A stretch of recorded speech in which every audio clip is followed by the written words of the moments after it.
pagka-uwi ko, kinuha ko kaagad yung mga gamit ko. Kasi may nakita na naman ako na kailangan kong ayusin. At ito nga yun, yung door handle namin sa screen door, maluwag na, kaya kailangan ko ng palitan.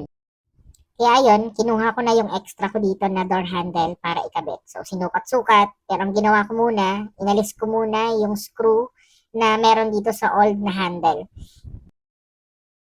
So, dahil medyo luma na rin at marami na rin butas yung screen door namin, talagyan ko na lang siya ng pantakip o tatakpan ko na lang yung mga butas na meron bago ko ilagay yung bagong handle.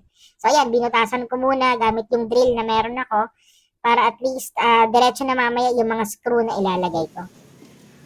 Inisprayan ko na rin pala ng black yung kapirasong plywood na ilalagay ko. Pansamantala lang naman actually to kasi siguro by the end of this year ay mapalitan ko na rin yung screen door na yan. Pansamantala lang naman talaga yung ilalagay ko na handle. Hindi lang talaga ako mapakali kasi nga umuuga siya.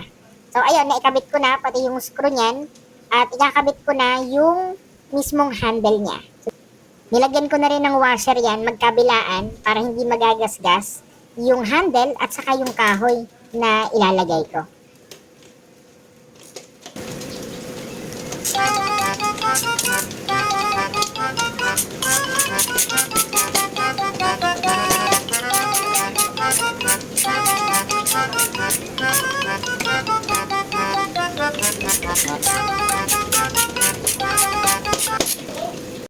Ayan, so tapos na. Okay na ulit. Hindi na pangit tingnan. Hindi na halata yung mga butas kasi natakpan na siya. So syempre, huwag natin kakalimutan na maglinis kasi tayo ang mayayari. Baka sa labas tayo mapatulog niyan. May pinto ka nga, may handle nga yung pinto mo, pero hindi ka naman sa loob makakapasok. So ayan, tapos na. Sa susunod ulit.